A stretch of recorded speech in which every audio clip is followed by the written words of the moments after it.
Mallick সেনকের YouTube চ্যানেলে আপনাদের সকলকে স্বাগত। আজকে এই পর্বটা একজন বেসরকারি কর্মকর্তার আয়কর আহ, নির্ধারণ করানোর জন্যই সাজানো। এক্ষেত্রে ইউটিউব চ্যানেলে একজনের একটা কমেন্ট ছিল, নিয়মিত উৎসের আয় যদি 5,30,000 টাকা হয় তাহলে উক্ত কর্মকর্তার আয়কর কত হবে, সেটা শুধুমাত্র বেতন এবং ভাড়া খাতে।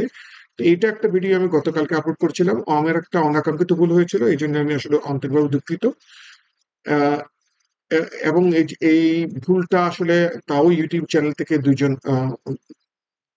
দর্শক ওনারা নোট করেছেন, আমি এই জন্য ভিডিওটা আমি ডিলিট করে রেখেছি। এইখানে যে জিনিসটা বলতে যাচ্ছি, আমি নিয়মিত উৎসের আয় যেটা, সেটাতে যখন আমরা 5,30,000 টাকা, সেটার করযোগ্য আয় 5,30,000 টাকা, আবার মোট আয় 5,30,000 টাকা ধরে আমরা তিনটা এক্সারসাইজের মাধ্যমে আমরা এটা করার চেষ্টা করছি। তার পূর্বে অর্থ আইন 2024-এ যে জিনিসটা আছে, মোট আয় করমুক্ত আয়ের সীমা যদি অতিক্রম করে, যেমন কারো যদি 3.5 লাখ টাকা পর্যন্ত করযোগ্য আয় হয়, তাহলে সেক্ষেত্রে অবশ্যই তাকে সিটি কর্পোরেশন ঢাকা উত্তর দক্ষিণ এবং চট্টগ্রাম সিটি কর্পোরেশন এলাকায় যদি অবস্থিত হয়, তাহলে অবশ্যই 5,000 টাকা ন্যূনতম কর দিতে হবে। এবং অন্যান্য সিটি কর্পোরেশন এলাকায় যদি হয়, তাহলে তাকে 4,000 টাকা, এবং সিটি কর্পোরেশন ব্যতীত অন্যান্য এলাকায় হলে তাকে 3,000 টাকা কর দিতে হবে, ন্যূনতম কর ওনাকে পরিশোধ করতে হবে।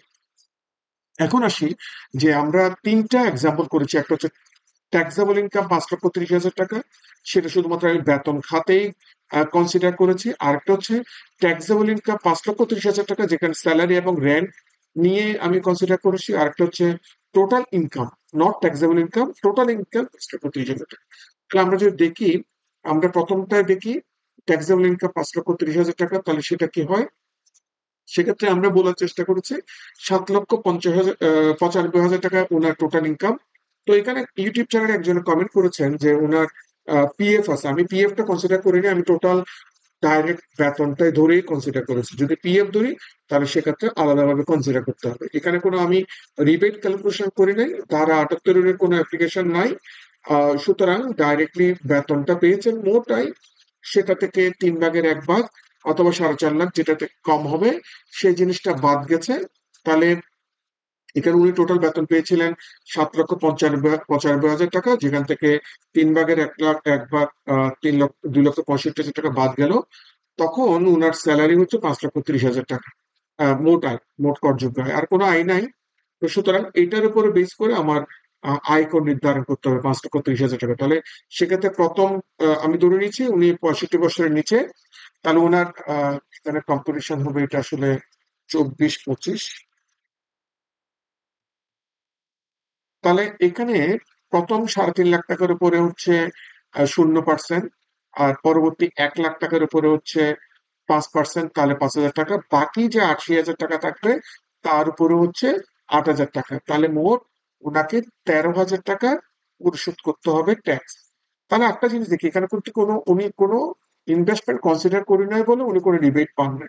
তো সুতরাং রিবেট যেহেতু পাই নাই, তাহলে ওনার এই টোটাল ট্যাক্স 13,000 টাকাটাই ট্যাক্স পরিশোধ করতে হবে। একটা জিনিস খেয়াল করেন, এটা কিন্তু এই যে মোট আয়টা, মোট করযোগ্য আয়টা কিন্তু 6 লক্ষ টাকার কমে।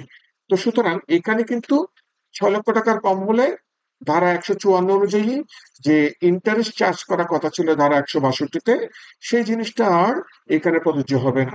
অর্থাৎ অ্যাডভান্স ট্যাক্স যদি কম দিয়ে থাকেন, এখানে তো কোনো অ্যাডভান্স ট্যাক্স দেন নাই, তো সুতরাং এখানে ইন্টারেস্ট চার্জ হওয়ার আহ, অবকাশ ছিল। কিন্তু যেহেতু ওনার ইনকাম, ট্যাক্সেবল ইনকাম 6 লাখ টাকা ক্রস করে নাই, সুতরাং এখানে কোনো ইন্টারেস্ট অ্যাপ্লিকেশন হবে না। সুতরাং রিটার্ন দেওয়ার সময় উনি শুধু 13,000 টাকা জমা দিয়ে এই রিটার্নটা জমা দিবেন।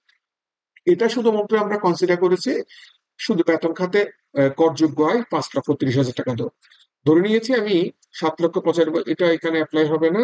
7,95,000 টাকা ওনার টোটাল স্যালারি থেকে। এখানে কোনো ইয়ে করি না আমি, এখানে কোনো প্রভিডেন্ট ফান্ড বা অন্যান্য কিছু কনসিডার করা হয়নি। এটা হবে 23-24 এবং 24-25-এর জন্য। তাহলে এক্ষেত্রে 13,000 টাকা ওনাকে পরিশোধ করতে হবে ট্যাক্স। এখন আসলে সেকেন্ডটা যদি করি, এটা থেকে এটাতে কি আছে, এটা তো এটাও আমরা একটা জিনিস 6,60,000 টাকা হচ্ছে ওনার আহ, যে স্যালারি থেকে আয়, এখানে কোনো পিএফ কনসিডার করা হয়নি, এবং 2 লক্ষ 20,000 টাকা এক্সামটেড ইনকাম, 3 ভাগের 1 ভাগ অথবা 4.5 লাখ, হুইচেভার ইজ লোয়ার। তাহলে বেতন থেকে আয় হয়েছে ওনার 4,40,000 টাকা, আর বাড়ি ভাড়া থেকে 90,000 টাকা। সেটা একটু দেখি। আমি ধরে নিয়েছি প্রতি মাসে উনি 10,000 টাকা করে বাড়ি ভাড়া পেয়েছেন, তার মধ্যে থেকে টোটাল পেয়েছেন 1,20,000 টাকা, আর 25% যে অ্যালাউন্স পান ওটা বাদ দিয়ে 90,000 টাকা ওনার ট্যাক্সেবল ক্যালকুলেশনে চলে আসে। এটাই আমি কনসিডার করেছি। তাহলে দুইটাই মিলে হচ্ছে কত? বাড়ি ভাড়া এবং বেতন খাতে আয় মিলে হচ্ছে 5,30,000 টাকা। এখন এই 5,30,000 টাকার উপরে প্রথম 3.5 লাখ টাকার উপর 0%, পরবর্তী 1 লাখ টাকার উপরে 5%, 5,000 টাকা, পরবর্তী 80,000 টাকার উপরে 10%, 8,000 টাকা, তাহলে টোটাল 13,000 টাকা। ঠিক অনুরূপভাবে এখানেও কোনো যেহেতু অ্যাডভান্স ট্যাক্স দিতে হবে না, কারণ 5 লক্ষ উনার ইয়ে ক্রস করে নাই, 6 লক্ষ টাকা টোটাল ট্যাক্সেবল ইনকাম ক্রস করে নাই, সুতরাং এখানে সেকশন 162 এর কোনো ইমপ্লিকেশন নাই। তাহলে শুধুমাত্র 13,000 টাকা, যেহেতু উনি কোনো অ্যাডভান্স ট্যাক্স দেন নাই, যদি উনার কোনো একজন ব্যক্তির স্যালারি এবং বাড়ি ভাড়া মিলে যদি 5,30,000 টাকা আয় হয়, তাহলে উনাকে 13,000 টাকা ট্যাক্স দিতে হবে।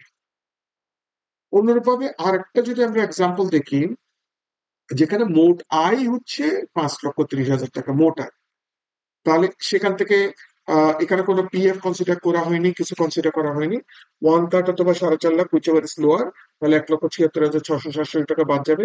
এর একটা জিনিস খেয়াল করেন, 3.5 লাখ টাকা ক্রস করেছে, অর্থাৎ 3,53,333 টাকা। তাহলে প্রথম 3.5 লাখ টাকার উপর 0%, পরবর্তী 3,000, তাহলে ব্যালেন্স যেটা আছে এটার উপর 5%, তাহলে কত হচ্ছে? 1,167 টাকা। কিন্তু এখানে একটা জিনিস খেয়াল করেন, উনি যেহেতু, আমরা একটু আগে যেটা যে এই ভিডিওটা শুরু করার সময় যেটা ন্যূনতম কর দেখছি, ধরে নিলাম আমি উনি চট্টগ্রাম সিটি কর্পোরেশন অথবা ঢাকা উত্তর দক্ষিণ সিটি কর্পোরেশন অবস্থিত, তাহলে উনাকে ন্যূনতম 5,000 টাকা ট্যাক্স দিতে হবে। তাহলে রিটার্ন সাবমিশনের সময় উনাকে অবশ্যই 5,000 টাকা ন্যূনতম কর পরিশোধ করে উনাকে রিটার্ন সাবমিট করতে হবে।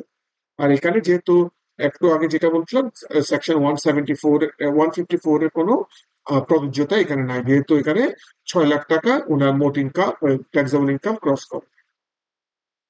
তাহলে আশা করি এটা একটা ছোট্ট ভিডিও, মানে জাস্ট একজন ভদ্রলোক উনি চ্যানেলের মধ্যে কমেন্টস, ইউটিউবের একটা ভিডিওতে কমেন্ট করেছিলেন, আর আমি একটু আগে ভুল করেছিলাম, সে ভুলটা আমি একটু সংশোধন করে আবার ভিডিওটা আবার আপনাদের জন্য এখানে রাখলাম। আপনারা আশা করি ভিডিওটা দেখে আপনাদের যে জিজ্ঞাসাগুলো এটা উত্তর পেয়ে যাবেন। আর কোনো জিজ্ঞাসা থাকলে অবশ্যই জানাতে পারেন, আমাকে কমেন্ট বক্সে লিখেন, মেইলে জানাতে পারেন। আমি চেষ্টা করবো আপনাদের জিজ্ঞাসাগুলো উত্তর দেওয়ার জন্য। আর এই ভিডিওগুলো দেখার জন্য অশেষ অশেষ ধন্যবাদ।